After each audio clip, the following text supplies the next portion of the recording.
When we talk about global fisheries and how it relates to our concerns then dito sa lokal na pangisdaan sa Pilipinas, basically, I could say is that three main issues. Number one is issue on illegal, unreported, and unregulated fishing.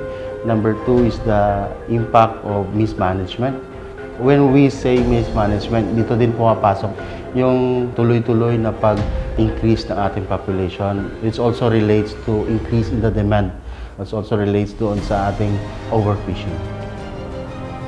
And of course, ang number three din, yung impact ng climate change sa ating mga katubigan, which also affects the distribution of the stocks and ultimately would affect the fishing of our local fisher folks.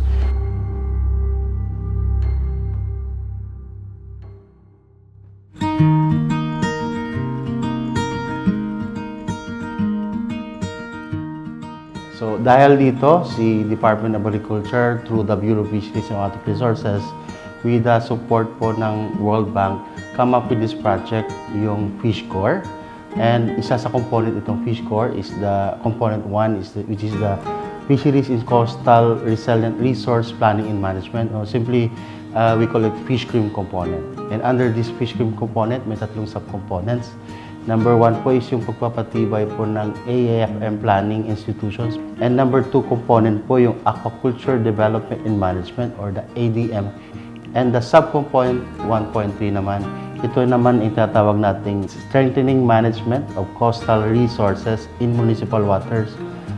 Yung Fish Cream subcomponent 1.1 po ng Fish Core, no? O yung tinatawag na EAFM Planning and Institutions ay isa po itong klase ng management ni BIFAR sa fisheries kung saan binabalanse po yung kalagayan ng mga mangingisda natin tsaka nung ecology natin. And tinitingnan din yung pangkalahatan po, no, holistic na approach. So, ang pinakagustong mangyari kasi nitong 1.1 ay maayos yung setup, institutional setup, tsaka mai-establish yung mga mechanism sa FME po na level para po ma-manage ng maayos yung ating fisheries. So kasama po dito na dapat magkaroon ng fishery management plan, yung dalawang FME. So dapat po makabuo sila nito. Yung FMP naman, ang nilalaman niya ay yung mga strategies po, no, na dapat ay mga naka-angkla sa science. So base po siya dun sa mga tinatawag na reference points, basically science po, na parang sinasabi niya kung ano yung mga dapat nating gawin, ano yung mga polisiya na dapat nating gawin para maibalik sa sustainable ulit na state po yung ating mga stocks. So, bawat FMA po may pinili na, kumbaga, priority species or priority stocks. For example po sa FMA 6, ang kanilang napili ay uri ng galunggong. Tapos sa FMA naman 9 naman ay uri ng sardinas yung napili nila. So, yun po, base po dun sa mga science na nakalap, ano ba yung best talaga na strategies na gagawin. So, yun yung lalamanin po. Yun yung gustong gawin ng 1.1 component.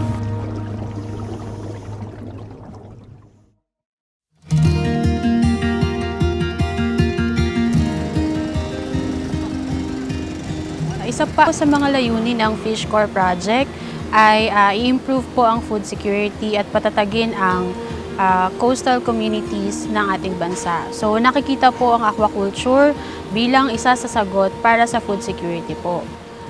Dahil dito, ang subcomponent 1.2 o Aquaculture Development and Management ay naglalayon po na siguraduhin na ang sektor ng aquaculture ay sumusuporta po sa ecosystems approach to aquaculture management na hindi po makokompromiso ang long-term health at productivity ng aquaculture sector sa FMA 6 at 9. So, unang-una na po dito ang pagkakaroon ng planning guidelines sa pagbuo ng FMA level Aquaculture Development and Management Plan. Sunod naman po ay ang pagkakaroon po ng aquaculture zoning map para po magsilbing gabay sa ating mga LGU sa kanilang coastal resource management activities. Para naman po masiguro na yung i-recommend po natin sa ating mga LGUs na tamang lugar for aquaculture ay wala pong resource use conflict At the same time po, ito po talaga yung mga lugar na talagang ideal para magkaroon po ng aquaculture, yung masisigurado pong magkakaroon po ng kita ang ating mga stakeholders dahil ito po ay nasa tamang lugar. Sunod naman po ay Aquaculture Database Management System na ngayon ay tinatawag na po naming AQFGIS. Dahil po kung wala pong data, wala po kaming pagbabasihan ng mga plano at mga desisyon para sa mga policies na bubuuin namin. So dahil po sa AQFGIS, magkakaroon po kami ng inventory ng lahat ng aquaculture resources na meron sa FMA 6 and 9 that will enable us na malaman kung ano pa ang strengths or weaknesses ng isang lugar na pwede pong pagtulungan both ng stakeholders at ng Fish Corps project.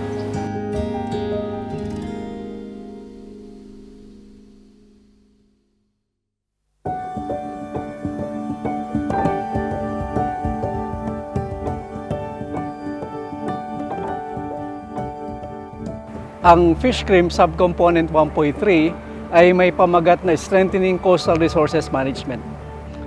Naglalayon ang Fish Cream 1.3 na masiguro na ang mga bahayan ng isda, gagaya ng bahura, bakawanan, lusay, ay mapangalagaan sapagkat alam natin na ang kinabukasan ng pagdami at paglago ng ating pangisdaan ay nakadepende sa kalagayan ng mga kabahayan ng mga isda.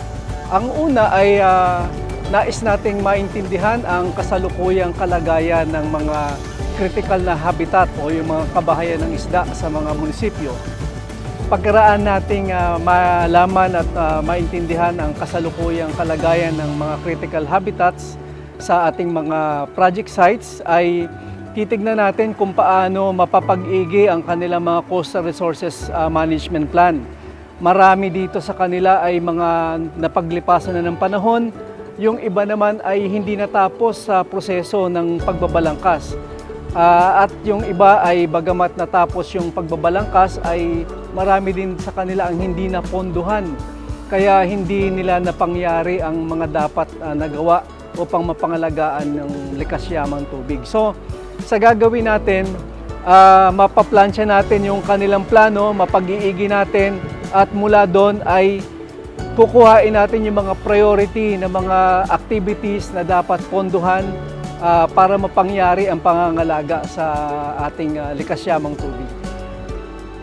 Yung FMA and EAFM would like to move away from an open-based fisheries but towards a limit and allocation-based fisheries, managing your capacity based on your resources.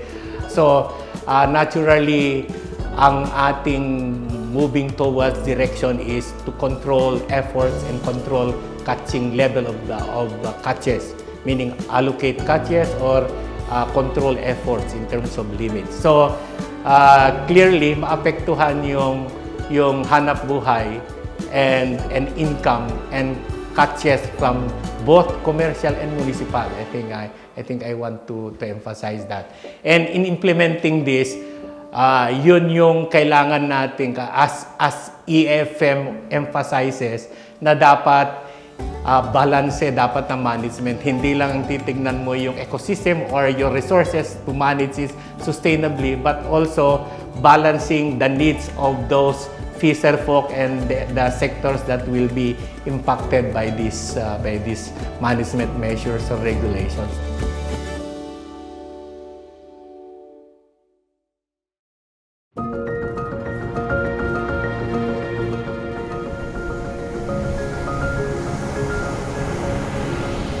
As of now, meron na po tayong nabanggit ko kanina fisheries management plans for the key species na minamanage ng each FMA 6 and 9. And meron na rin mga nabuong proposed management measures in the form of fisheries administrative orders na which are now subject for consultation process. And after this consultation process, ipipresenta po itong mga management measures sa ating National Fisheries Aquatic Resource Management Council. So ito na yung bubuo na parang a sort of, hindi naman batas, a sort of panuntunan paano natin mapapangalagaan itong ating mga resources sa FMA 6 and 9. Kasabay nito, tuloy-tuloy po yung capacity development ng ating mga nag-implementa nito sa kanya-kanyang mga region, yung kanya-kanyang FMA sa baba, down to the provincial level.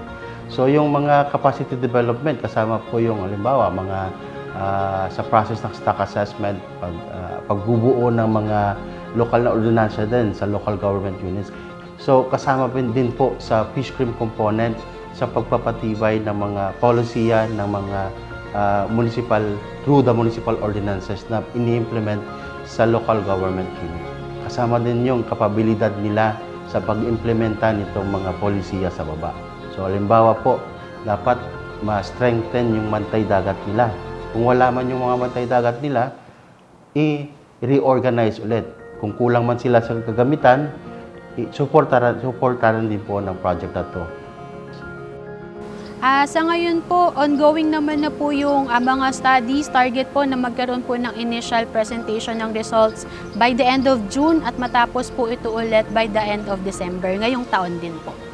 After po nito, at right now po kasi preparatory po kami ng lahat ng data na needed for the FMA level ADMP. Kasi po last year lang po natin na-launch yung National Framework for ADMP. And ngayon naman po, gusto po natin bumuo na ng FMA level. Paano siya magagawa? So lahat po ng results from AQFGIS or Aquaculture Farm Inventory, CRVA, carrying capacity, meron po kaming studies na ginagawa si NFRDI, both CRVA and carrying capacity. Lahat po ng makukuhang data na ito ay gagamitin para makita po kung ano ang strengths and weaknesses ng isang lugar, isang municipality sa buong FMA level at gagamitin po itong guide sa kung ano po yung parang dapat na path na tahakin ng isang lugar when it comes to aquaculture. Ngayon po ay na-identify na natin yung top 40 LGUs. Sa kasalukuyan ay ang FMP po ay pinatutupad na. At bahagi ng FMP ay kung paano pangangalagaan ang mga bahayan ng isda, bahura, lusay at mga bakawanan. Ini-encourage po namin ng BIFAR, ng Fish Corps team, yung partisipasyon, kooperasyon po, pag-intindi ng ating mga kasamahang mangingisda. Yung inyo pong cooperation ay malaki pong tulong kasi hindi lang naman po to para sa iilan or para sa BIFAR lang. Kasi po, ang intention po natin na yun nga, mas dumami po yung isda, lalo na sinasabi ng science. And alam po namin na nararamdaman nyo din na may pagbaba talaga sa mga huli. Ay in the future po, ay maibalik natin or malagpasan pa, mapataas pa yung mga huli natin para din po tumaas pa yung income po natin at mapaganda yung hanap buhay.